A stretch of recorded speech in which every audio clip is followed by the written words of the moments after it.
oportunidade de estar falando pelo meu estado referente ao assunto tão polêmico e cauteloso quanto a ufologia. O estado de Mato Grosso ele é repleto de acontecimentos ufológicos, ele é repleto de inúmeros avistamentos, testemunhos, ocorrências, enfim. Ela é uma grande grama histórica e atualmente ainda continua as questões das aparições ufológicas.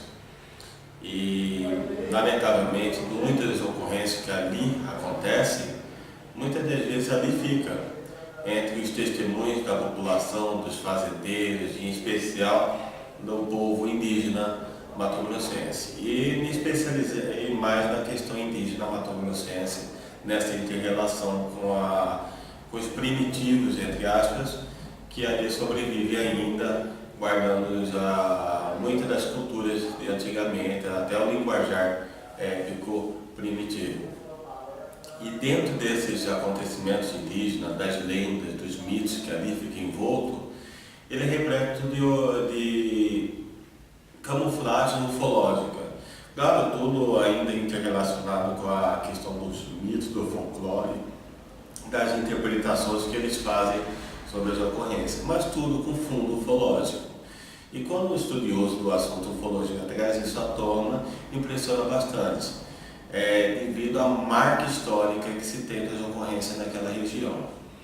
E justamente por esse estímulo que empolga os pesquisadores, fez com que eu mantesse presença em muitas tribos da etnia Xavantes, Caiapós, Calapalos, Boróbios, e trouxe à tona muitas ocorrências que a história hoje não muito que conhece ou disturba bastante. Por exemplo, a história do Beco Cororote, muito conhecido, que correlaciona uma vestimenta que os índios usam como ritual a questão ufológica. Na verdade, não é Beco Cororote o termo, é Beco Guguroti. Se vocês pegam a etnia Caiapó e perguntam sobre Beco Cororote, eles vão ficar na dúvida do que se trata. Mas quando você chega a Beco Guguroti, aí eles falam, Beco Guguroti, eles explicam a lenda de um Deus que veio do céu numa canoa de fogo, um fogo que não queimava, e que você compara uma lâmpada que não queima, mas naquela época eles associavam fogo que não queimava. E dessa canoa sai essa criatura. E é interessante que os Caiapós, em que muito é conhecido, associado a essa lenda, não se chamava Caiapó. Caiapó é um apelido dado aos índios por outra etnia. Quando os irmãos de Vilas Boas, o Carlos de Vilas Boas, o Orlando de Vilas Boas, foi indagar sobre essa etnia que ainda não era conhecida, os índios que tinham essa interação com os Orlando de Vilas Boas, o Carlos, falaram, os índios que vocês estão falando é aqueles dos índios da cara de macaco. No caso, era um bullying que uma etnia estava direcionando aos Caiapós. Caiapó, na linguagem de outra etnia indígena, significa o índio da cara de macaco, o povo da cara de macaco. E os Caiapós acabaram associando essa terminologia, ou epistemologicamente falando, esse termo que o outro índio deu, uma espécie de bullying utilizado por uma etnia a outra. Mas os Caiapós se autodenominam como Emengocré. Emengocré, que significa Em, povo, Engo, água, Cré, porta, passagem, ou transmissão, ou alguma coisa relativa. Ou seja, o povo que veio num buraco, uma porta, uma passagem na água. Então, Emengocré, que é o nome original, significa o povo que veio num buraco na água, ou o povo que veio numa passagem da água, ou o povo que veio numa porta na água. O que me faz lembrar do filme Stargate, né, que tem uma passagem que passa um portal parecendo uma água. Mas os próprios Caiapós se autodenominam Emengocré, que significa essa questão do povo que veio de um outro mundo, numa porta na água ou algo parecido. E eles falam que veio numa espécie de um túnel, desse túnel saiu uma porta que veio precisamente. Isso está na lenda dos Caiapós, que na verdade não são Caiapós, é bem concreto, e que é muito relacionado. É claro que com o tempo, com essa terminologia que foram dados aos Caiapós, acabaram eles associando Se vocês perguntam qual etnia você é, eles falam Kayapó, mas na origem mesmo é Ebengocré, que é o que eles se autodefiniam. E aí, então você começou a estudar as lendas, as tradições, o folclore dos indígenas da região. Então você está dizendo que na verdade isso daí tem na verdade um cunho ufológico. sim, são acontecimentos ufológicos que ao longo do tempo foram incorporados às tradições, ao folclore dos indígenas. folclore. Aliás, em sua maior parte, o folclore, todo o folclore indígena que nós conhecemos hoje, que está associado ao nosso folclore também, ele tem correlação ufológica. Você conhece, por exemplo, Mbaetatá, aportuguesado para Boitatá. Mbaetatá significa a coisa de fogo, a bola de fogo, em que os índios já, na época Guarani, observavam, Tupi-Guarani, eles observavam bolas que rondavam pela floresta, Mbaetatá, e que foi aportuguesado para Boitatá. Então, Boitatá nada mais é que, dentro do termo ufológico, as sondas ufológicas, objetos ainda desconhecidos, muito associados aos já famosos valores ou objetos de grande porte, que essas bolas saem e rondam a região. Para pesquisadores da ufologia, defendem muito como objetos de pesquisa, de avaliação do local. Não são objetos de grande porte, são de médio porte, um tamanho de bolas, desde bolas pequenas, como bola basquete, a proporções de um fusca. Muito associado à ufologia, que os índios já relatavam nas suas lendas.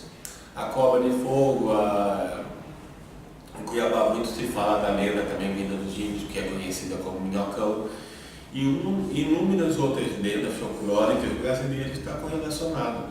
A mulher de branco também está no folclore brasileiro, se trata nada mais do que um objeto de longa distância, que é esbranquiçado, e que as pessoas falam, olha lá a mulher de branco. Então, muitos desses objetos, a gente faz correlação, os pesquisadores da ufologia, faz uma correlação policiada, e que se trata realmente de um OVNI, um objeto voador não identificado, alguma coisa não identificada, associada. Quer dizer, o folclore está intimamente relacionado, na verdade, a acontecimentos ufológicos mal interpretados. Né? Isso, um dos maiores pesquisadores da ufologia que retratou isso foi Antônio Faleiro. Quando falou Antônio Faleiro associou isso à ufologia, as pessoas começaram a prestar mais atenção. E realmente, se você vai pesquisar entre os fazendeiros pesquisadores, eles falam bola de fogo que andam pela região, objetos incandescentes no céu, e os índios muito associam também a questão da mitologia da crendice deles. O interessante, por exemplo, quando nós estamos falando do Bebe-Guguruti, o início dessa lenda, ela não teve o percurso ufológico. Apesar da pessoa que trouxe essa lenda à tona não entender nada de ufologia, ela logo foi associada ao fenômeno UFO. Foi um acontecimento de 69, julho de 69. Um dos precursores, um dos maiores folcloristas e também indigenistas, poeta e pesquisador dessa temática indígena, foi o Pérez, o historiador já falecido, em que em 69 ele levou dois índios da etnia Ebengocré, ou seja, da etnia Kayapó, para Brasília.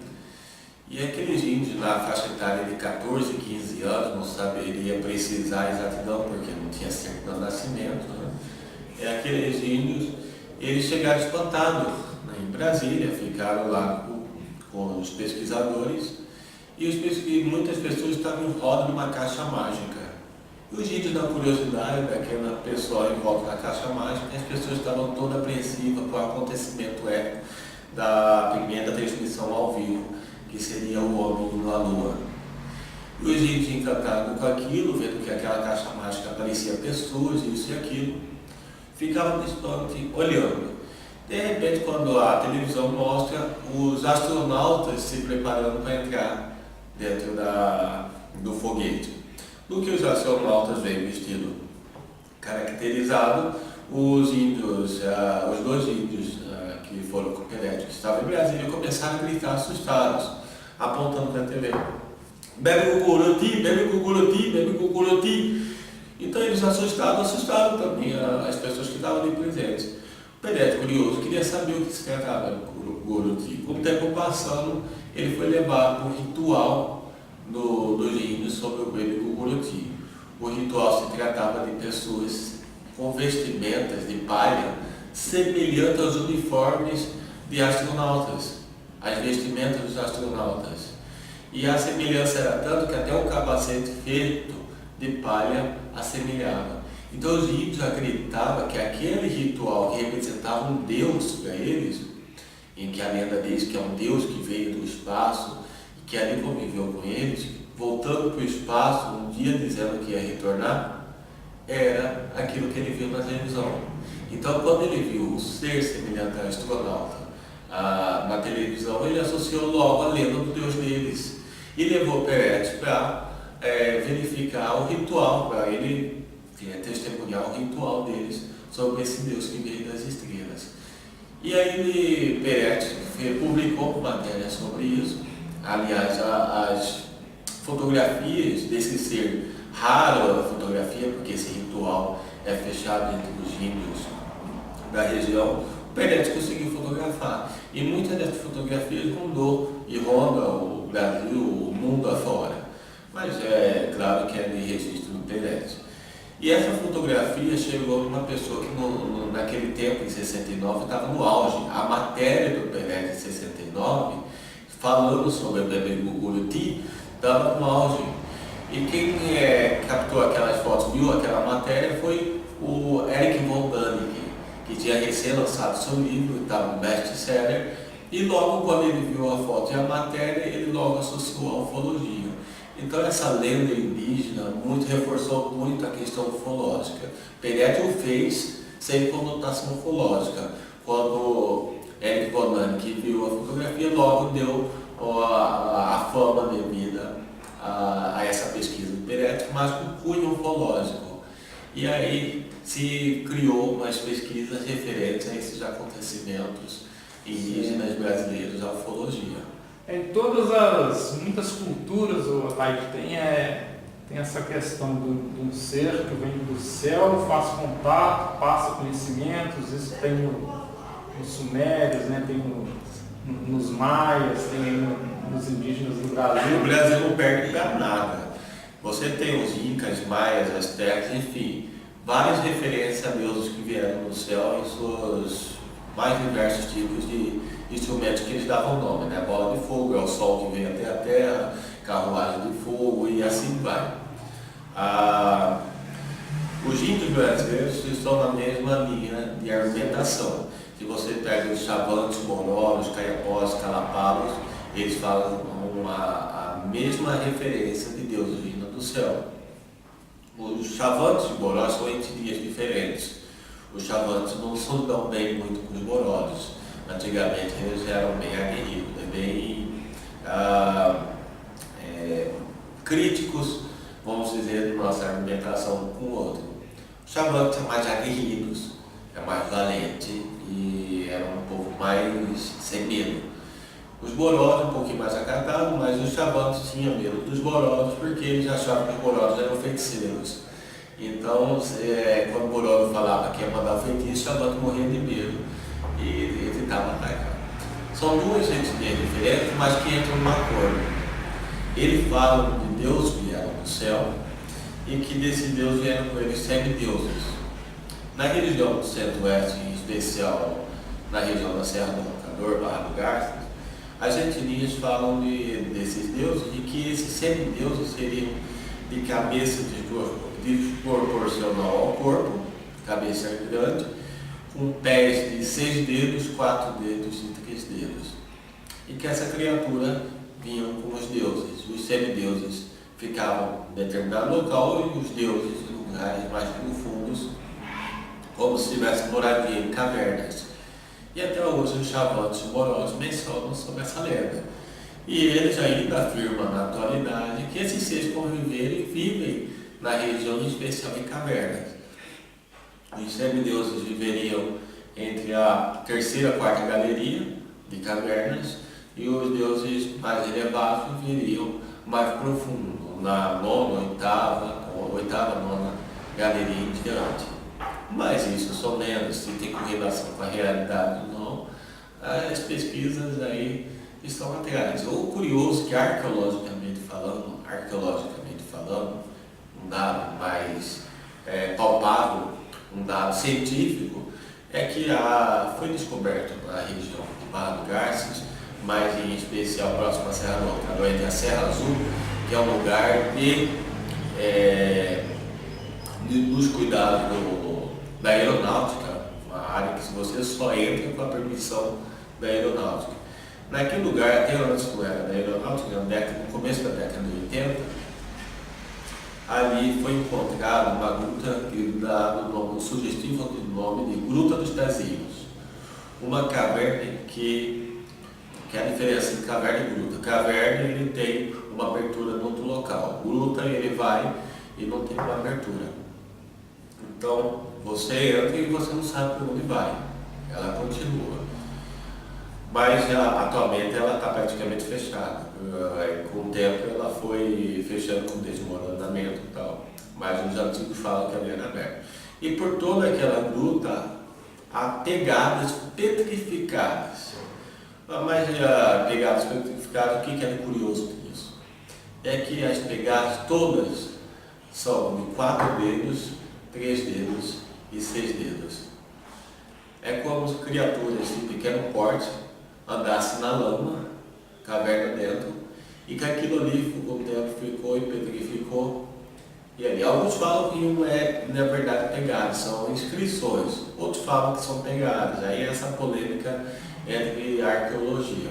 Mas a arqueologia tradicional, ela rechaça essa ideia de poder ser algum tipo de evidência de visitante. Sim, a arqueologia, na verdade, ela não faz nenhuma correlação ufológica, porque é incomum e não é aceito academicamente, ainda pelo momento não é aceito academicamente. Mas a contradição está se é pegada ou se é inscrição. Independente disso, ali é um registro arqueológico, Se é pegado, poderia ser, segundo uma posição mais lógica, poderiam ser pessoas com deformações do pé ou alguma coisa parecida, e que ali ficou registrado. Se for inscrição, por que inscrição de pés de 4 dedos, 3 dedos e 6 dedos? Essa incógnita chama atenção. Por que não fez uma inscrição com pés de 5 dedos? A sua interpretação pessoal poderia ser vestígios desses visitantes. O que, na minha posição, fica a indagação. Por quê? Nós estamos com um registro arqueológico fidedigno, segundo a arqueologia, não tem uma precisão, mas de 8 a 10 mil anos, um registro arqueológico, junto com a lenda falada, centenária, milenar, dos índios Boró e Chavantes.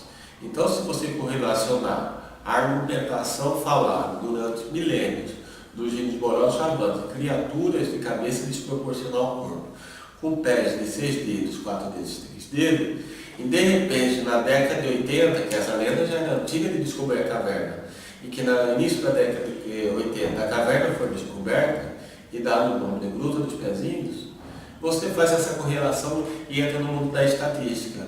Estatística é impossível ser coincidência você dizer que ali entre a caverna e o relato dos índios casando é mero acaso. Não é mero acaso.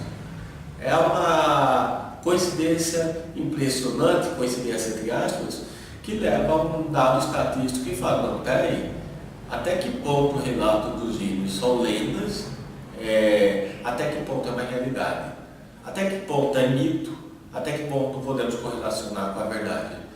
Então, quando você vai pesquisando, descobrindo esses fatos registrados na arqueologia, na ciência, aí você começa a ficar uma ponta de interrogação. Será que existe alguma coisa aí? Será que ainda tem alguma coisa além disso? Será que os mitos, as lendas, os folclores têm um fundo de verdade? Então nós não podemos renegar, nós não podemos deixar de lado um fato, uma ocorrência que tanto presenciou os índios, que tanto aconteceu e que tanto acontece, e a gente dizer, não é um mito, é uma lenda. Não, alguma coisa aí tem. E aí os pesquisadores da ufologia quebram o paradigma, quebram o medo e vêm à tona falar, olha, essas leis, esse mito está associado a objetos voadores não identificados e que a ciência tem que dar importância. Nós não podemos negar a existência do fato, do fenômeno, tanto na história como na atualidade. Ela está aí. Então nós estamos mostrando nesses eventos a realidade do fenômeno. Certo. Thaís, tem uma corrente dentro da ufologia, por exemplo, áreas de incidência, que você pesquisa. Você está dizendo isso remonta a centenas de anos, talvez até milhares de anos de supostos avistamentos, contatos, né?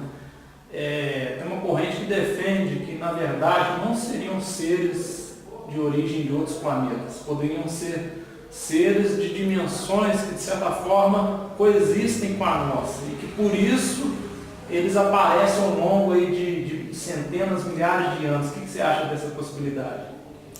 Olha, nessa possibilidade, no meu ponto de vista, eu adentro até certo ponto, que é muito forte, na questão mais de teorias, podendo ser isso, aquilo, fica ainda na teoria, no campo da teoria.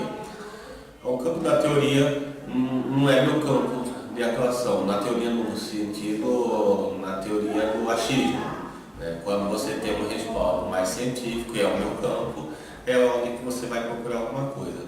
Quando você acredita, por exemplo, que esses objetos voadores não identificados vêm de outra dimensão, ou vêm do planeta Órion, ou vêm de outro planeta, são especulações que ainda não se tem um alicerce dentro da minha linha de pesquisa, que é científica. Então, quando entra nesse campo, se eu prestar uma opinião direcionada nesse âmbito, nesse caminho, eu vou estar dentro do processo da axiologia, né? E achar não é meu alicerce, eu não tenho como embasar uma argumentação numa posição do achismo.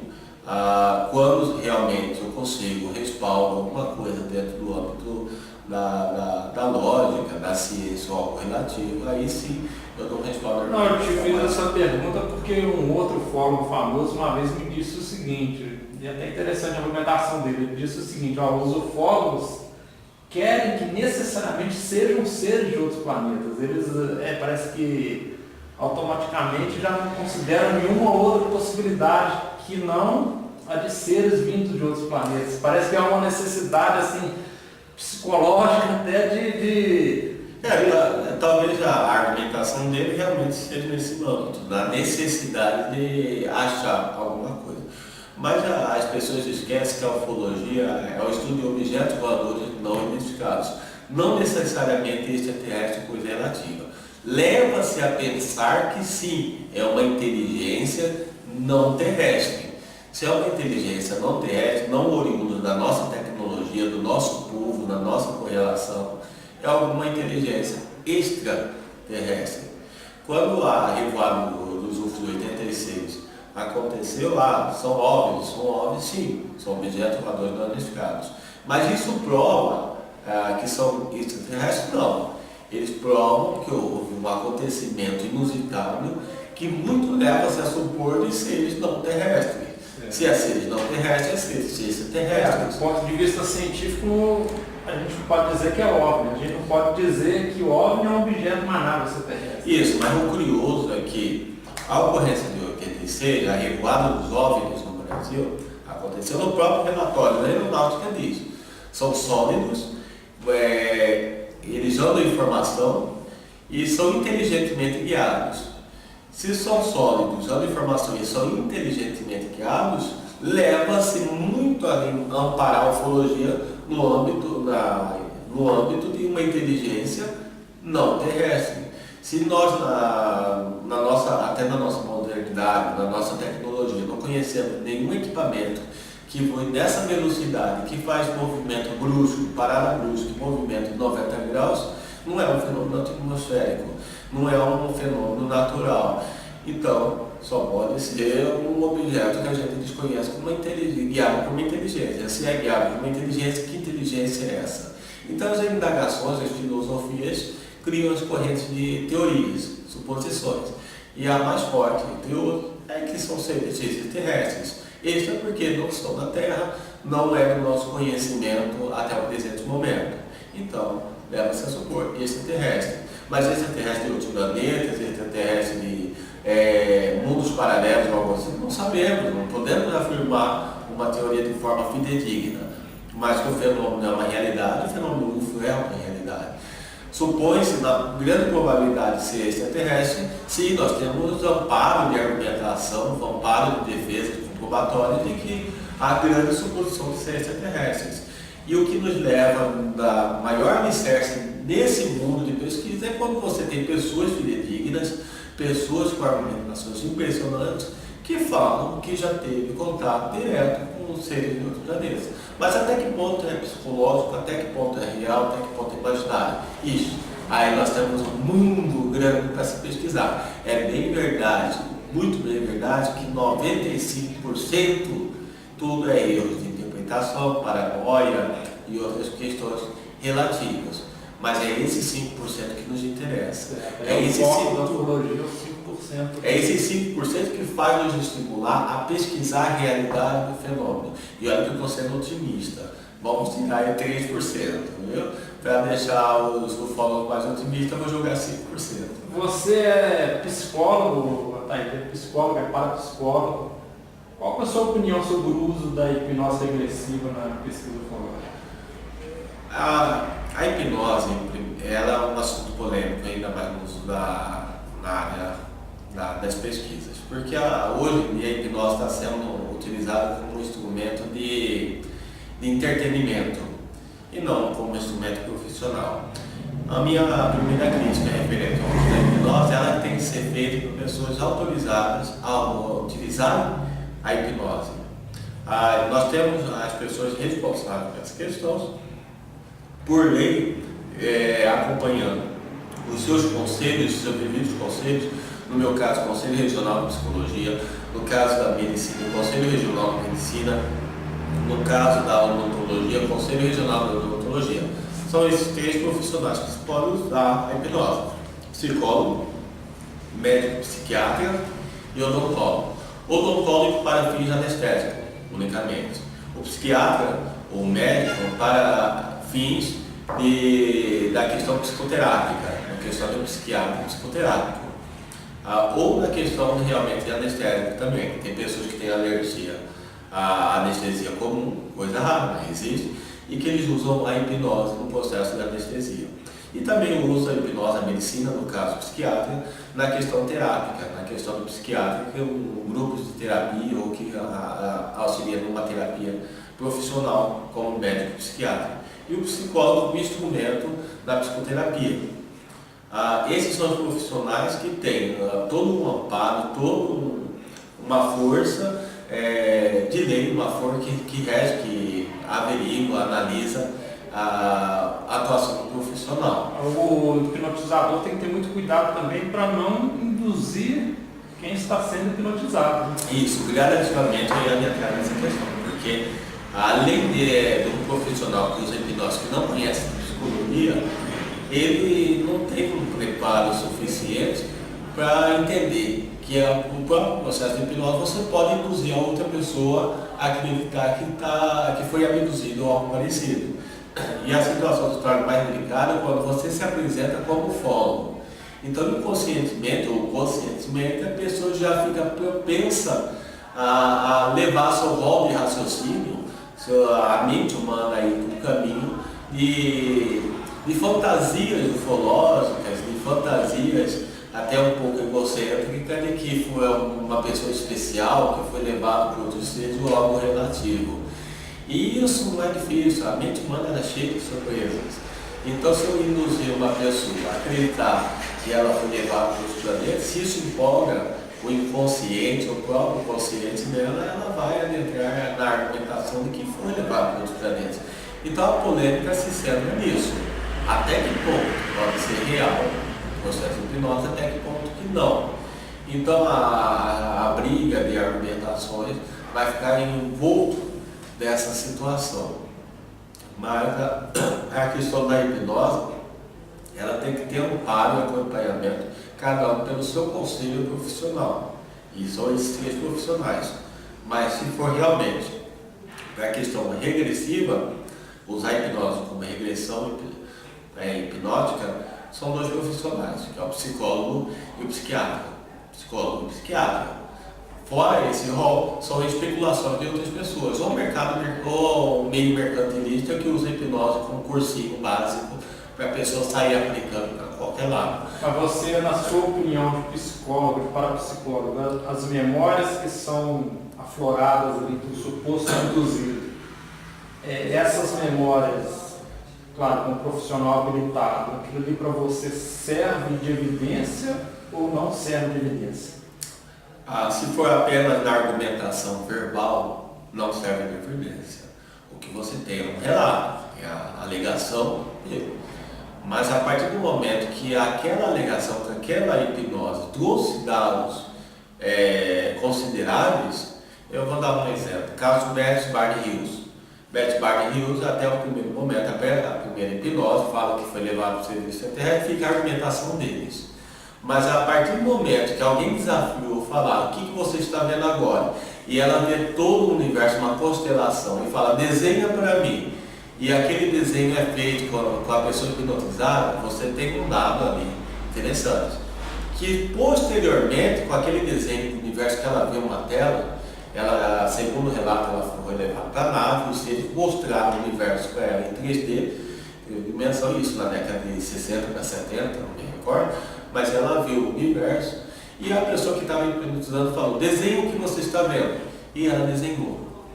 O mais espantoso disso, e que entra no rol da ciência, é que um astrônomo abraçou em causa e falou, vamos ver se isso é verdade. Identificou planetas, identificou detalhes que até a época não se tinha, e outras coisas batiam exatamente. Posteriormente foi descobrindo que aquele desenho dela era fidedigno, que realmente tudo que ela lhe desenhou, uma pessoa dona de casa que não conhecia de astronomia, desenhou realmente o sistema solar, desenhou o universo de uma forma espantosa.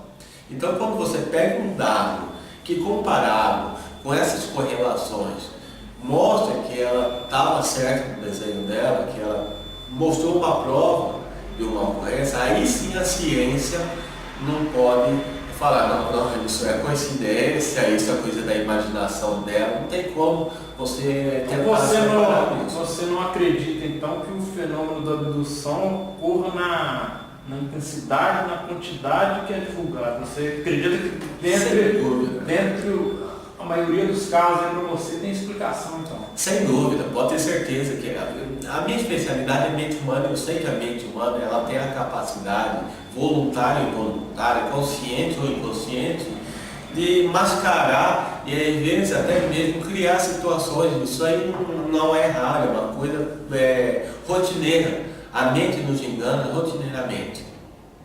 Mas, no entanto, quando você começa a filtrar, são poucos os casos que a gente pode levar em consideração. Eu citei esse caso, mas poderia citar outros casos que dão um amparo nas pesquisas, na ciência, dá um amparo. Mas, no entanto, em sua maioria, e não fique duvidoso disso, em sua maioria, a mente ela cria uma fantasia, ela cria uma situação. Então nós não podemos dizer que a hipnose ela serve como prova cabal. Dentro do meio acadêmico, que é a minha linha de debate, de argumentação no meio acadêmico, lamentavelmente, ela não dá um amparo de prova. Ela dá vestígios, dá uma situação que realmente ela pode ter base que comprova a ufologia. Mas muitas das outras coisas não. Mas isso invalida o fenômeno real, aquilo mais profundo? Não invalida. O fenômeno UFO, nós temos vestígios de base suficiente para argumentar em congressos, em palestras, provar que o fenômeno é uma realidade. Mas ainda assim nós temos que ter a cautela, porque estamos conseguindo ganhar o meio acadêmico com teses de doutorado, mostrando que nem todas as pessoas que veem descobridor são doidas. Nós tivemos a recém-tese do psicólogo Leonardo Martins, provando que o fenômeno UFO não é coisa de criações imaginárias, que ele tem um fundo de verdade. Mas a gente tem que ser cauteloso e se lidar com a realidade que o fenômeno UFO ainda precisa caminhar bastante. mas já ganhou um espaço acadêmico, já ganhou espaço em doutorados, mestrados, e estamos cada vez mais com esse tipo de congresso divulgando à população que o fenômeno é uma realidade que está aí e que a gente não pode dar as costas. Pois é, mas você, aí tem uma questão complicada que eu acho dentro da ufologia, que é, por exemplo, você investiga e pesquisa, como você falou, dentro da linha científica, a linha acadêmica. Agora, por outro lado, existe a ufologia mística, né? O esotérico, o espiritualista, é onde pessoas dizem que têm contato contínuo com ETs, as pessoas fazem declarações muito polêmicas, sem nenhum embasamento. Mais recentemente estão se falando até em os ETs abduzirem, além das pessoas abduzirem almas. Aí, quer dizer, eu acho complicado essa outra parte da ufologia, na minha opinião, ela atrapalha um trabalho sério como o seu. Como é que você vê essa outra linha aí dentro da ufologia que não se preocupa muito com a evidência? Parece que é uma ufologia baseada mais em questão de fé, não é uma ufologia que busca separar os fatos da ficção, que vai aceitando as coisas sem nenhum tipo de embasamento. Quando as pessoas me indagam se eu acredito em UFOs, eu falo que não acredito. Mas se é um pesquisador da ufologia, eles ficam indignados. Como que você é um pesquisador da ufologia que não acredita em UFOs? Não acredito em UFOs. Eu sei que UFOs existem, é diferente. Acreditar é crença. Eu não trabalho com crença, eu não trabalho com crendice. A minha linha de argumentação não é crendice, eu trabalho com aquilo que sei. Vestígios, fatos. A ufologia é um fato. A ufologia tem vestígios e tem base comprobatória para a realidade do fenômeno. Então, ufologia eu não acredito. Eu sei, é uma realidade e tenho como argumentar e posso debater em qualquer situação a realidade do fenômeno. Mas, dentro desse fenômeno polêmico, misterioso, ele é um imã para agregados. Ele traz pessoas deslumbradas pelo fenômeno UFO, ele traz pessoas que têm a tendência a criar situações e acreditar que o fenômeno UFO está ligado a alguma questão especial, a salvação do mundo. E dentro desse aspecto, também cria-se aquelas pessoas que fazem na ufologia um ar de religiosidade, um ar de mistificação, de esoterismo e algo relativo. A ciência, quando deixou de ser mística, ela não quer voltar a esse rol de misticismo, é algo relativo. E por isso, muitas das pessoas, por uma questão histórica, torcem o nariz para o assunto. E isso, a mistificação, o esoterismo, ela tem contribuído, lamentavelmente, bastante para a ciência ficar medonha. Porque ciência e mistificação não se misturam. E não adianta relacionar. Mas a ciência também, por sua vez, não pode criar um preconceito. O que a ciência tem que fazer é buscar adentrar nesse meio e filtrar o que tem de verdade. E é isso que a ufologia científica, da linha científica, que é a minha, está fazendo. O que eu faço é filtrar desse meio o que tem de verdade. Se você pega, por exemplo, na mistificação indiana, na mistificação chinesa e aquelas milenares, tem muitos aspectos ali impressionantes que dentro do âmbito do rol científico ele dá um alicerce muito interessante. Tem umas pesquisas muito interessantes que eles colocam, por exemplo, uma vibração do som numa mesa e jogam sal e ali forma uma espécie de mandala. Cada entonação faz uma vibração X e que aquele sal vai formando uma imagem, uma mandala. A mandala ela é utilizada em cultos milenares como uma tradição milenar. Mas a ciência está mostrando que o som realmente ela faz um formato semelhante às mandalas feitas por aqueles hippies que você compra em qualquer loja que vende artefatos hippies. Uma mandala que antigamente era muito usada no Tibete, em muitos lugares, que era muito associada à questão esotérica de mistificação.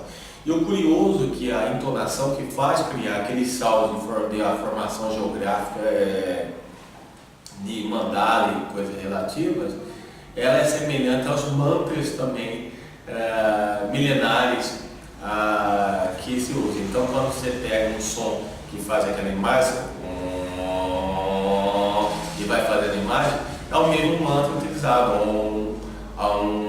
Então, quando você faz essa correlação desses conhecimentos milenares que eles usam em meditação, usam em imagem e compara com a ciência hoje, a coisa vai ficando mais interessante. E a ciência fala, peraí, uma coisa que estava há milênios aí e que a gente correlaciona com a ciência de hoje e começa a fazer uma comparação e falar, pera, tem uma ligação interessante isso.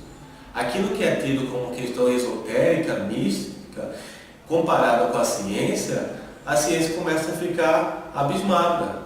Alguma coisa ali tem. Agora, o que é que tem? Nós estamos tentando descobrir agora, porque isso é recente, isso está vindo à tona agora, e que os pesquisadores, cada um no seu âmbito, cada um no seu quadrado, está trazendo à tona. Então, a ciência está conseguindo dar respaldo, e a ciência é o que dá respaldo em tudo isso. E se vocês deixarem de entrar de forma séria, uma mistificação exagerada, você tem grande pendência a criar situações, fantasiar situações que não são, na verdade, a realidade. Você já particularmente já investigou um caso de abdução? Você já fez hipnose regressiva em algum suposto abduzido? Eu já trabalhei com a hipnose. A hipnose era utilizada como instrumento de amparo. Porque a hipnose é delicada. Tem pessoas que usam hipnose, mas não sabem a delicadeza da mente humana. Por exemplo, se eu trazer um sujeito de hipnose e aquele sujeito tem recalcado conteúdos emocionais muito fortes, eu vou dar um exemplo. Vamos imaginar que uma pessoa que eu estou hipnotizando foi abusada do tio quando criança, mas aquilo ficou recalcado na mente. Eu não lembro que quando criança o tio abusou sexualmente daquela criança. Aquilo ficou tão guardado, tão segredado na mente, que na vida à tona ela tenta não trazer. Isso dá sintomas, dá vários tipos de reações comportamental, até mesmo no corpo, que são questões psicossomáticas, sem ela saber a origem. Então, aquele emocional que machucou, que foi muito drástico, ela tenta esquecer, mas não esquece, o inconsciente vai manifestar. Pode manifestar com alergias, com manchas no corpo, que são efeitos psicossomáticos, a gastrite. Outras pessoas associam aquelas manchas a como se fosse implantes extraterrestres. Imagina a fantasia que a pessoa cria. Mas está com conteúdo emocional lá atrás. Se você hipnotiza a pessoa e traz aquilo de forma brusca, de forma repentina, a pessoa vai entrar numa angústia tanta, num emocional tão abalado, com a probabilidade de suicídio, com a probabilidade de depressão profunda. Então você está falando do ser humano trazer conteúdos que machucam, que vão destruir aquela pessoa. E quem vai se responsabilizar por isso? Uma pessoa que não tem conhecimento de psicoterapia, a pessoa vem, vai lá na cidade dela, vai me hipnotizar, mexeu na caixa de marimbondo e aí vai deixar os marimbondos todos assanhados. Mas aí é problema seu, vou embora agora, já fiz a minha parte. Entende? Se você de repente, vamos dizer, a probabilidade de encontrar uma pessoa, que é raro, mas a probabilidade de encontrar uma pessoa que foi realmente abduzida, aquilo ficou tão arquivado que de repente você traz à tona de uma forma repentina, ela vai entrar em angústia e depressão, porque aquilo foi marcante. E vou te dizer uma coisa, a maioria dos fenômenos de abdução que eu tenho pesquisado, muitos são paranoias de interpretação. Então, os poucos e raros acontecimentos, a pessoa não sai divulgando, não sai floreando a ocorrência. Porque você tem pessoas que, isso lamentavelmente está no meio da ufologia, argumentar, eu tive contato com esse extraterrestre, ele estava do meu lado, era uma coisa maravilhosa, eu senti uma energia tão boa. Não é bem assim. Quando o fenômeno acontece, quando a pessoa se depara com o fenômeno em si de abdução ou de contato com o ser, ela entra em pânico, psicologicamente, fala, mas eu estou preparado, não está. Quando você realmente depara com o fenômeno, você tem todo um estado emocional que se altera, se amedronta, independente da pessoa ser profundamente conhecedora do assunto ou não. o fenômeno ele é diferente, tudo que é diferente, nós fomos treinados a ter medo do diferente. Mas eu tenho, a pessoa foi treinada, foi condicionada. E para mudar isso é muito difícil. Então o primeiro acontecimento impressiona, impacta e deixa a pessoa repreensiva naquela ocorrência. Se ela tenta contar por 1 por 2, ou a pessoa vai achar que ela está doida ou algo assim, então a tendência dela é ficar quieta. Então a pessoa que realmente fala que viu alguma coisa é aquela que é reservada, que ela vai te contar apenas se você conseguir a confiança dela e ela vai te relatar. Quando aquelas, suspeita-se daquelas que floreiam muito o acontecimento. Eu tive contato com 4 anos, depois 6 anos, e até hoje eu tenho contato, vira e mexe, ele entra no meu quarto, eu converso. Suspeita-se, porque o fenômeno em si não acontece com essa frequência. Mais um. Otávio, você falava da... Infelizmente a bateria descarregou, tivemos que ligar aqui na tomada, você falava do... Essa questão da ufologia mística e científica. Está filmando? Está gravando. Ok. De haver hoje mais espaço para ufologia mística. Eu vejo assim também que se você coloca um evento só de ufologia científica, você vai ter um público X. Se você coloca, parece que as pessoas querem assim, quanto mais fantástica a informação, sem questionar o que está sendo divulgado, mais... As pessoas elas estão extasiadas, elas estão cansadas. Até a ufologia, mesmo o que está ocorrendo hoje, até com a mistificação, ela está voltando a ficar naquela rotina. Lamentavelmente, a ufologia científica, ela não vai vir para agradar os pensamentos místicos, ela não vai vir para agradar as fantasias que muitas pessoas tentam se amparar como tábua de salvação. A ciência ela vai mostrar a realidade do fato. E a realidade do fato, como mostrada de forma detalhada, estatística, pesquisada e tal, ela se torna chata. Ela se torna chata e as pessoas não querem assistir uma coisa chata. Né? Se a ufologia científica trazer coisas impressionantes, realmente aí sim pode chamar a atenção de um, de outro, acolá, que faz com que ela ganhe força. Mas quando ela se torna retórica num âmbito científico, e olha que a ciência realmente ela não é uma coisa que agrada, porque a ciência ela é metódica, a ciência ela é exaustiva, isso cansa. Então a pessoa quer se amparar em alguma coisa que venha de novo. E o que vem de novo é na fantasia das pessoas. Então quando uma pessoa alega coisas impressionantes, que teve viagens em outros planetas e coisas relativas, as pessoas se impressionam e vai correndo para ver o que ela tem para contar. E aquela pessoa que conta aquilo se entusiasma nessa troca de expectativa, porque a pessoa cria expectativa em cima daquela que conta coisas exageradas e até floreadas, e automaticamente tudo aquilo incentiva o público. O público incentivado entusiasma ou o palestrante ou a pessoa que ali o fala. E essa troca recíproca entre um e o outro vai aumentando, até ganhar proporções de que ele é um iluminado ou algo parecido, mesmo que tenta camuflar esse tipo de ego e de acontecimentos. A realidade do fenômeno de sua verdade, ela não é bem assim, não é como eu argumentei, floreada. Então as pessoas tentam se salvar numa tábua qualquer de salvação, tenta se amparar em qualquer questão que venha sair daquela rotina, porque é uma questão da mente humana. A mente humana ela tem a tendência em querer sair da mesmice, é a tendência da mente em querer sair da mesmice para não ficar aquela coisa monótona. É a mesma coisa quando você traz um funcionário novo para uma empresa. Ele vem todo empolgado, ele vem entusiasmado, depois de 3, 4 meses ele volta a ficar apático, desmotivado. Se não tiver um chacoalhão, ele volta naquela apatia. Você pode até dar para aquele funcionário uma palestra motivacional e ele fica motivado uma semana, mas vai naquela apatia. A mente humana na questão da ufologia é a mesma coisa. É a mesma questão, tal, eu quero algo diferente. Aí traz algo diferente. Quando esse algo diferente vem entusiasmo. Esse entusiasmo empolga também a mente humana, a criatividade e a fantasia.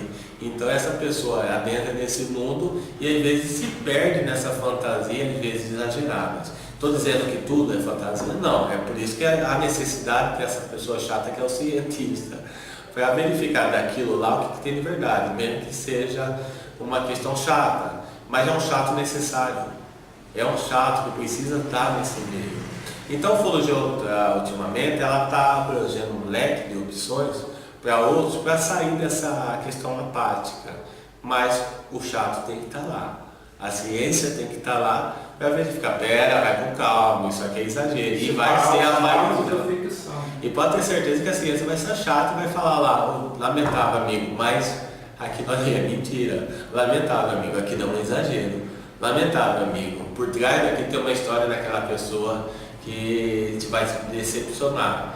E aí quando isso acontece, esse cara é um cético, esse cara é um chato, esse cara ele vem para deturbar, ele não acredita em nada. Não, ao contrário, o foco científico ele tem um amparo na ufologia que dá um alicerce lá fora, que dá um alicerce no meio acadêmico, que dá um alicerce à ufologia em si. E é graças a esses pesquisadores que a ufologia ganha respeito no meio acadêmico, que tanto eles querem que seja respeitado. Mas deixar a mistificação, exagero, a fantasia entrar no meio científico, não, a ufologia científica não vai deixar isso acontecer. Mas ela é necessária nesse meio para saber filtrar. Então quando a temática, a mistificação, o esoterismo entra nesse meio, faz com que ele tenha esse impasse. Então a ciência acadêmica fica meio, torce o nariz um pouco com essa mistificação, para esse mundo esotérico, e começa a associar a ufologia a coisa de doido, ufologia a coisa de gente esotérica, esquisitoides, né? E pessoas relativas.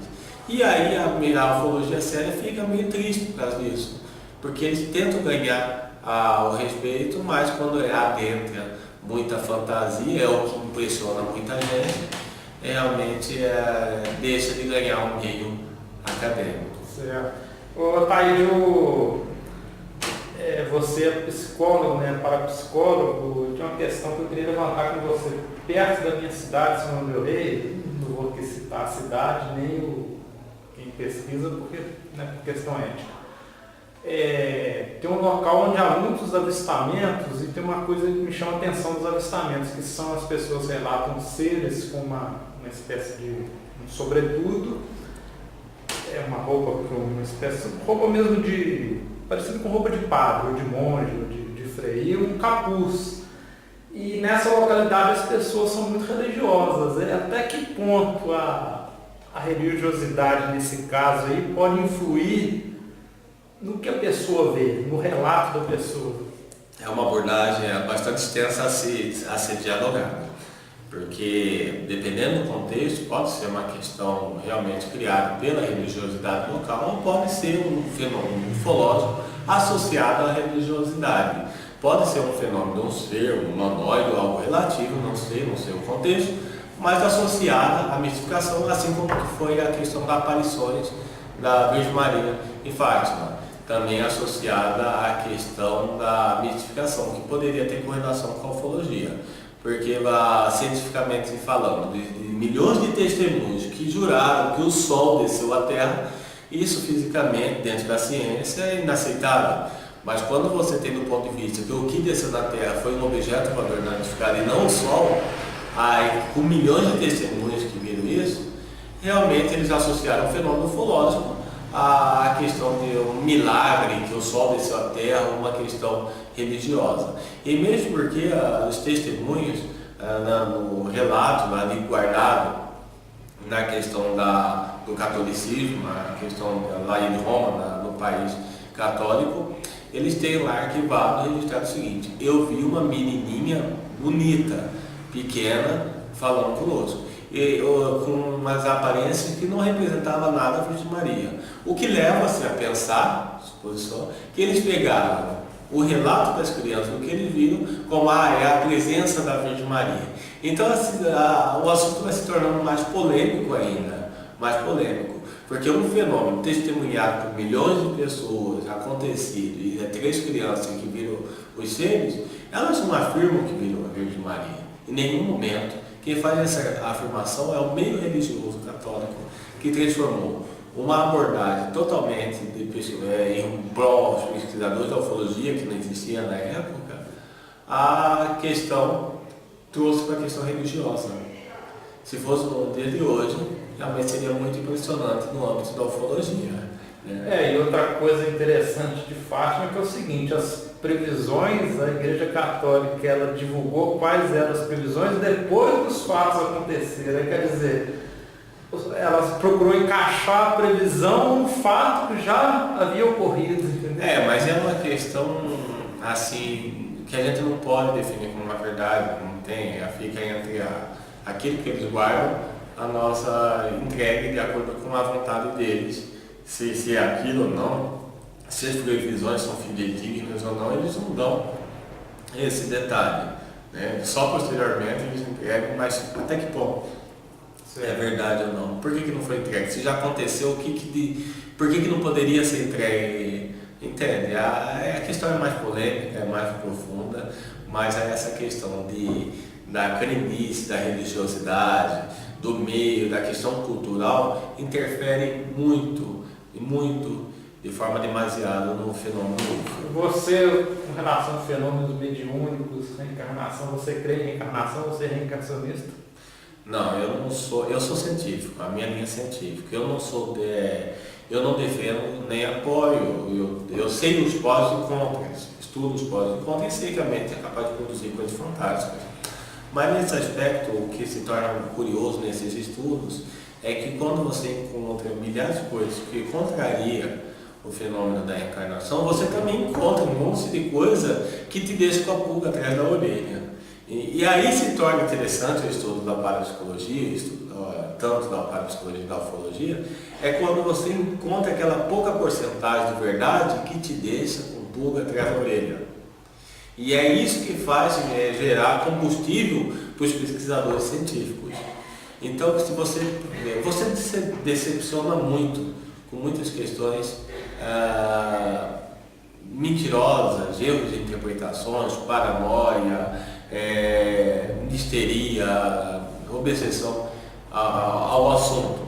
Existe muito disso. Isso faz com que muitos pesquisadores cansam.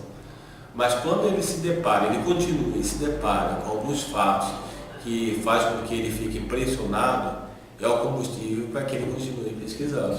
Por isso que o assunto da ufologia para a psicologia, em alguns pontos, para os pesquisadores que estão iniciando, eles abandonam porque não tem paciência de filtrar o que tem de verdade. E quando aparecem assuntos mistificados e toma conta dele em excesso, o pesquisador que está iniciando vai ver que muitas das coisas é fantasia e faz com que ele saia correndo da temática. Mas a verdade está ali, está contida, mas lamentavelmente sendo bastante atacada pelas questões misticoides ou fantasias correlacionadas. Você vê alguma relação entre uma pessoa que é sensitiva para uma pessoa com fenômeno, com poderes mediúnicos, com os espíritas, uma sensitiva dentro da parapsicologia, a pessoa dotada parapsicologicamente, você vê alguma relação disso com o fato da pessoa estar mais aberta a avistamento, a contato? Eu te pergunto isso pelo seguinte, porque eu tenho dentro da minha família uma pessoa muito próxima, e ela é o que chamariam dentro do espiritismo de um médico, uma pessoa que vê vultos, essas coisas, já experimentou alguns fenômenos paranormais, e na época em São João del Rei, estava vendo algumas mortes estranhas de animais, e ela avistou na casa dela uma criatura que era idêntica ao que se divulgava na época como chupacabra. Você vê alguma relação entre, vamos dizer assim, a sensibilidade mais aflorada da pessoa e a possibilidade de ver? Você vê alguma interrelação entre as duas coisas ou não tem nenhuma relação? Não, a ciência, tanto a parapsicologia como a ufologia, que acaba se camuflando quando faz essa inter-relação, ela vem dar um amparo naquilo que pode ter probabilidade de verdade. Se há uma probabilidade de uma pessoa que é sensitiva, vamos escutar o relato, ver estatisticamente até que ponto pode ser verdade, até que ponto que não. É claro que, lamentavelmente, muitas das coisas não é, mas existem as raridades que ou é. o fenômeno paranormal, por exemplo, ele é amplamente pesquisado e tem uma certa respeitabilidade em vários países. Nos Estados Unidos, muitas pesquisas da paranormalidade ela é levada a sério. Tanto que o exército americano, a Força de Defesa americana, usou paranormais na Segunda Guerra Mundial. Isso foi amplamente divulgado, inclusive na imprensa brasileira. Lembro de uma citação do Jornal Nacional em que os americanos admitiram que usaram esses tipos na Segunda Guerra Mundial. Mas na mesmo patamar estava a antiga União Soviética, que hoje a Rússia também utiliza dessa argumentação. Se é uma questão de ego de cada país, dizer que tem pesquisa jamais assim no âmbito do além, um avanço, talvez seja uma briga de prepotência, de quem tem mais poder ou algo relativo.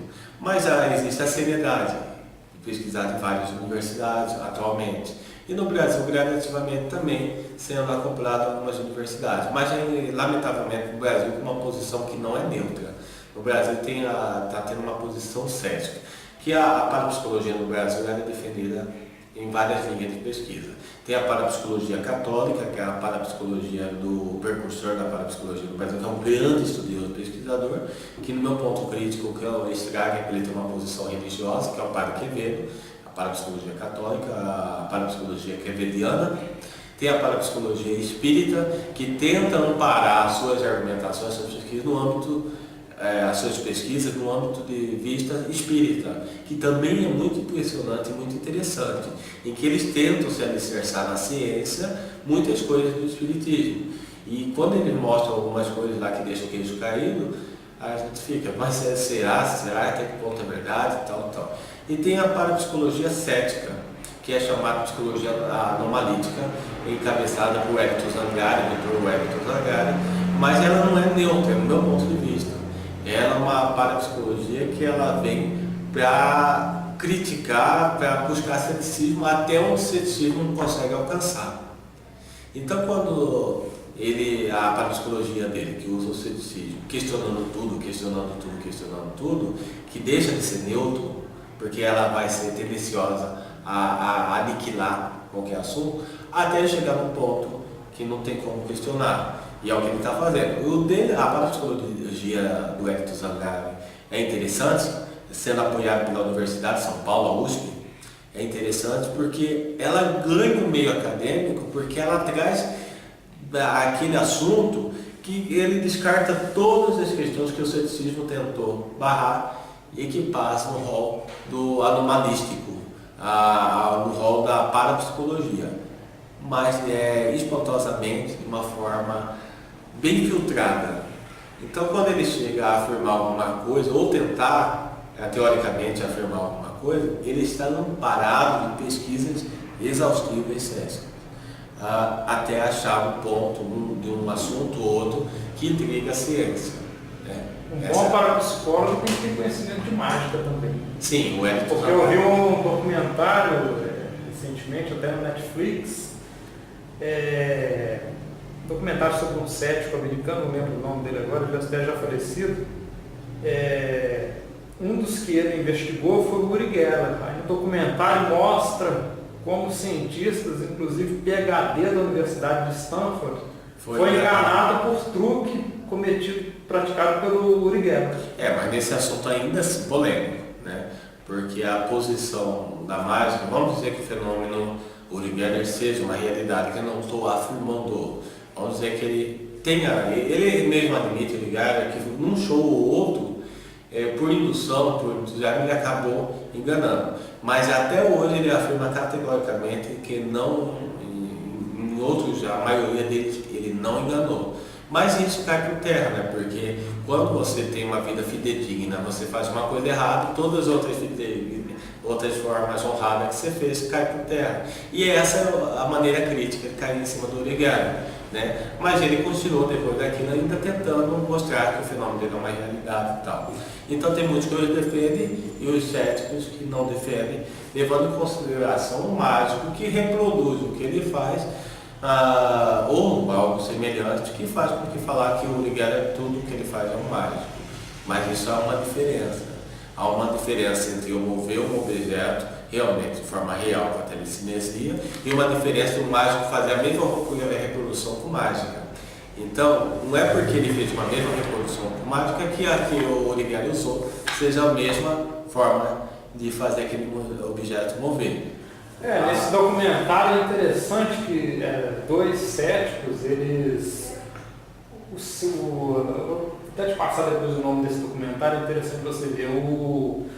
Tem dois céticos que são mágicos, eles fazem o objeto mover dentro de uma cúpula toda fechada de vidro, e aquilo ali era uma mágica. Sim, mas há uma diferença. Há uma diferença quando você tem todo um material produzido pelos profissionais da mágica. Então, quando ele está com material produzido por profissionais da mágica, que faz com que aquilo, ele preparou o ambiente, preparou aquela caixa ou a situação para que a mágica acontecesse. Você pegar, por exemplo, o fenômeno da linacolagina, que foi exaustivamente pesquisado, os cientistas, eles averiguavam a situação, pesquisavam e eles mesmos produziam a situação de forma que não viesse a ser um processo mágico. E outra coisa, a Nina Colagina era uma dona de casa, nada conhecia de mágica ou coisa relativa. Era uma pessoa que não ganhou nada com isso. E ela ficava caracteristicamente cansada de produzir um fenômeno, acompanhado por inúmeros cientistas, mas num ambiente controlado pelos cientistas. Poderia ter sido enganado, ainda é probabilidade. Na questão dos mágicos, eles precisam preparar o ambiente, diferente do cientista. O cientista, o ambiente é controlado por eles. A não ser que o mágico entre no lugar antes, prepare, e o cientista não sabe disso. No caso da linacolagina, foi exaustivamente preparado para que o fenômeno acontecesse sob o controle dos investigadores. Está aí a diferença, um tanto quanto polêmica. Assunto para debate? Sim, assunto. Mas isso não invalida o fenômeno. A linacolagina foi exaustivamente pesquisada por inúmeros mágicos, inclusive, inúmeros mágicos. Um dos maiores mágicos da época, Tustone, se eu não me engano sobre o nome dele, que era um dos maiores nomes, que ele falou que daria 10 mil reais para quem provasse que a linacolagina usa mágica, para quem provasse que a linacolagina faz. Era o maior nome da mágica na época. E ele ofereceu dinheiro para quem provasse. Ninguém conseguiu provar que o fenômeno da linacolagina fosse mágico ou truque. Então a linacolagina não só tiveram os pesquisadores da antiga União Soviética, como tiveram mágicos também analisando e que nenhum mágico conseguiu identificar um truque no fenômeno da linacolagina. Não só a linacolagina, como inúmeros outros nomes que ainda se pesquisa, que mostram que o fenômeno é um acontecimento real. Mas qual que está o impasse disso tudo? O fenômeno acontece, por exemplo, em determinado país, em determinada cidade, pesquisadores vão lá e comprovam que é um fenômeno. Mas a crítica científica em cima disso é que ele tem que ser reproduzido em outros laboratórios. Então, se no laboratório aqui no Brasil não recebeu aquilo, aqueles cientistas foram enganados. Entendeu? Aí está a diferença. Porque eu posso fazer a mesma coisa em condições controladas em vários locais. A partir do momento que não é replicado, ou seja, não é um processo comum, universal, que outro lá na Etiópia possa reproduzir, não é um fenômeno válido. Pode ser até um fenômeno válido naquele meio científico que pesquisou, mas sendo que ele não foi distribuído em pesquisas, aquela pessoa não foi levada no laboratório para analisar, naquele outro meio não é a validade, ou seja, ele é criticado, pode ser enganado, são trouxas, ele é um manto de mágico lá, engana aquele cientista, e fica essa briga teórica, essa briga de argumentação nesse meio. Taíde, tem uma coisa que eu acho interessante dentro da ufologia, que é o seguinte: se você pesquisar casos de contato terceiro grau, de abduções, casos famosos inclusive, tem um elemento em comum em muitos deles, que é o seguinte: quem é abduzido dentro da nave, em contato com esses seres, as pessoas afirmam que a comunicação é telepática, que não há uma comunicação verbal como a nossa, que parece que eles ouvem dentro da mente, que eles recebem isso telepaticamente. E tem gente que especula que por esses seres, por terem um crânio, a cabeça bem maior que a nossa, são seres que chegaram a um grau evolutivo, que eles já conseguem usar determinados sentidos, desenvolveram, conseguem usar determinados sentidos que a gente ainda não consegue. Como é que você vê essa situação? A probabilidade disso ser uma realidade, sim, sem dúvida nenhuma.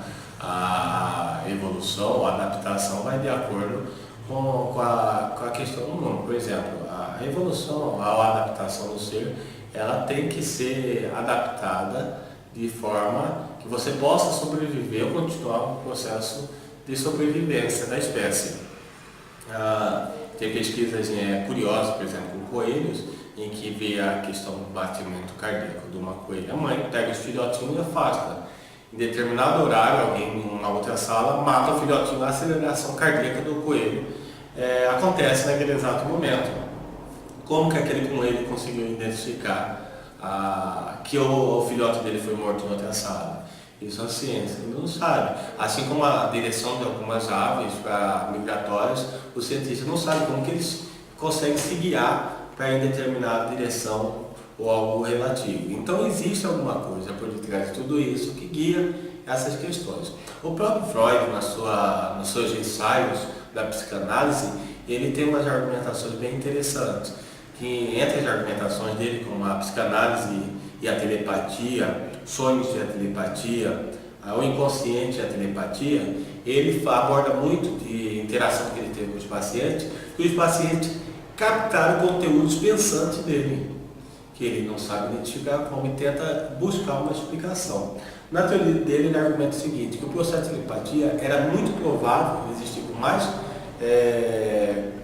força no tempo primitivo, em que não se tinha na época a questão verbal.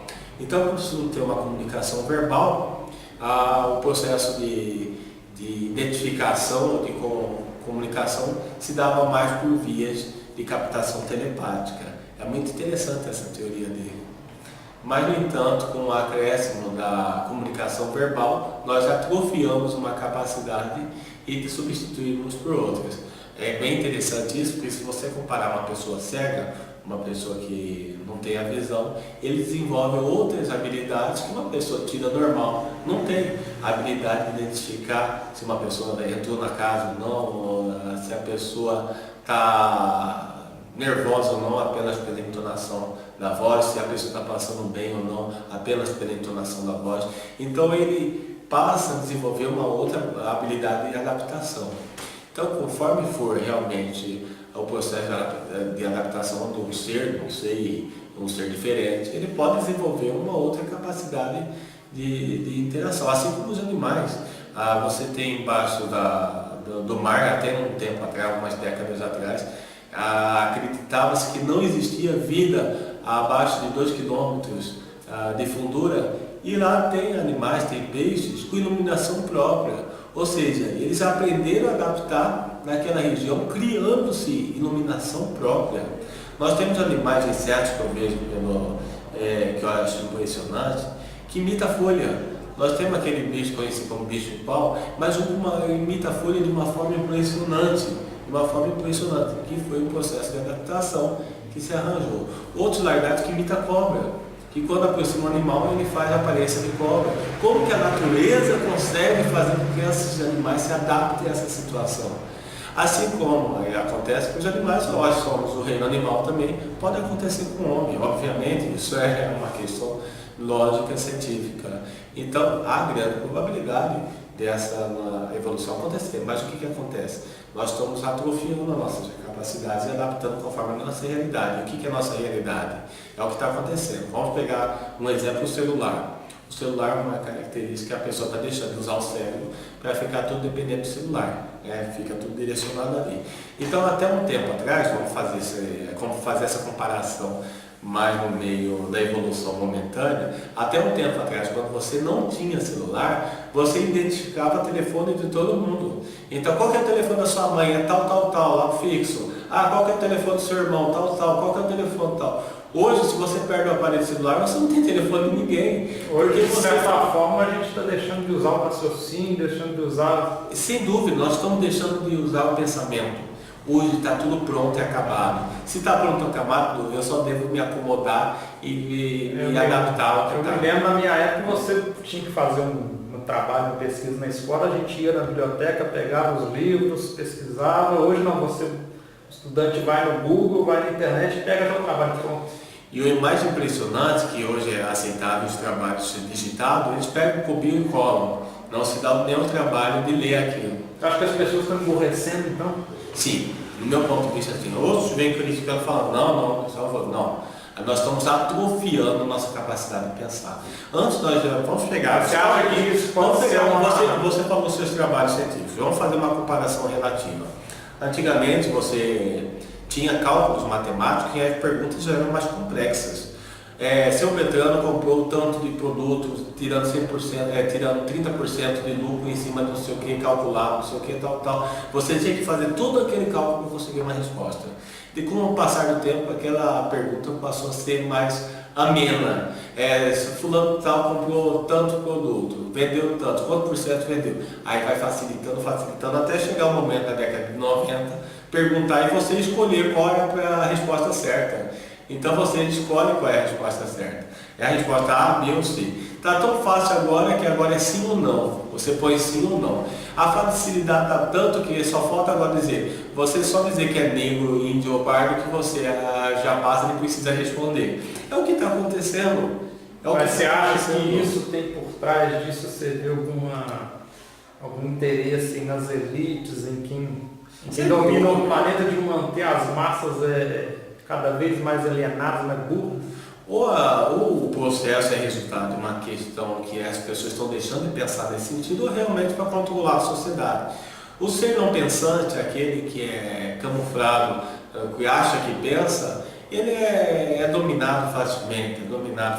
Você tem, por exemplo, esse ciclo criado pelo governo, vai eu fazer outro assunto até muito polêmico, que você passa da série do primeiro ano para o segundo ano, para o terceiro ano, independente se você aprendeu a ler, não, porque você não pode reter a criança. O processo parecido foi criado em Minas Gerais também. Você não pode reter a criança. Não é reprovado mais. Não é reprovado, você não pode reter a criança. Aí o professor vem me questionar, poxa, está difícil, porque ele chega no quarto ano sem ler e não consegue acompanhar as outras turmas. No nosso tempo, nós tínhamos tempo de repetência, porque você tinha que aprender para passar no outro nível.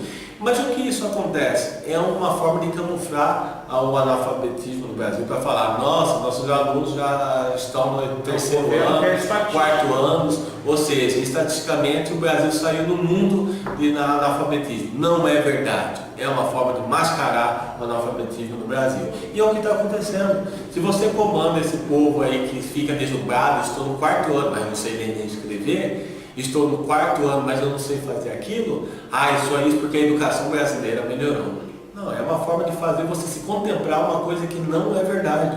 Não é verdade. E essa mentira vai sendo dominada. E aí você idolatriza a ideologia, isso e daquilo, sem saber que você está deixando de ser um ser pensante, de você utilizar o cérebro capaz. É claro que isso é ofensivo, mas como? Eu não sei ler e escrever, eu não sou burro. Você não é, você só não teve um processo natural que deveria ser para conseguir usar o mecanismo que é a mente humana. Você acredita, Taide, que um contato oficial, digo assim, a nível militar, contato como é proposto ali no filme Contatos Imediatos, você acha que aquilo ali já pode ter ocorrido? Do meu ponto de vista, sim, sem dúvida. Eu levo em consideração muito a engenharia inversa, os acontecimentos, testemunhas de alta patente. Agora você vê uma pessoa que teve um amparo governamental, como uma pessoa de alta patente, de alto meio, como no Ministério da Defesa do Canadá, como outros da Inglaterra, vir à tona e falar que seu país pesquisou objetos voadores que tiveram contato. Você tem a neta de um dos presidentes dos Estados Unidos vir ao Brasil relatar que o avô dela esteve em contato com reuniões com seres extraterrestres. São pessoas de alto escalão, escolhido no meio de alto escalão, escolhido para ocupar importantes casos, ou seja, não eram pessoas débeis ou algo parecido, não eram pessoas irresponsáveis. e que essas pessoas de alta patente, de alta circulação, de alta respeitabilidade no meio social, vinham ter a coragem de falar que aconteceu casos impressionantes com a ufologia. Isso não dá bastante amparo em se restabelecer numa verdade que a gente vai defender como fidedigna. Ali tem alguma coisa. Tem.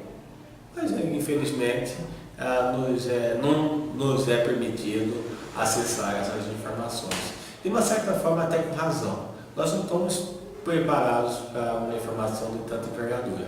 Se isso acontecer, vai novamente estourar um caos social, ou pessoas idolatrando, acreditando, porque as pessoas estão desesperadas e querem estar na salvação.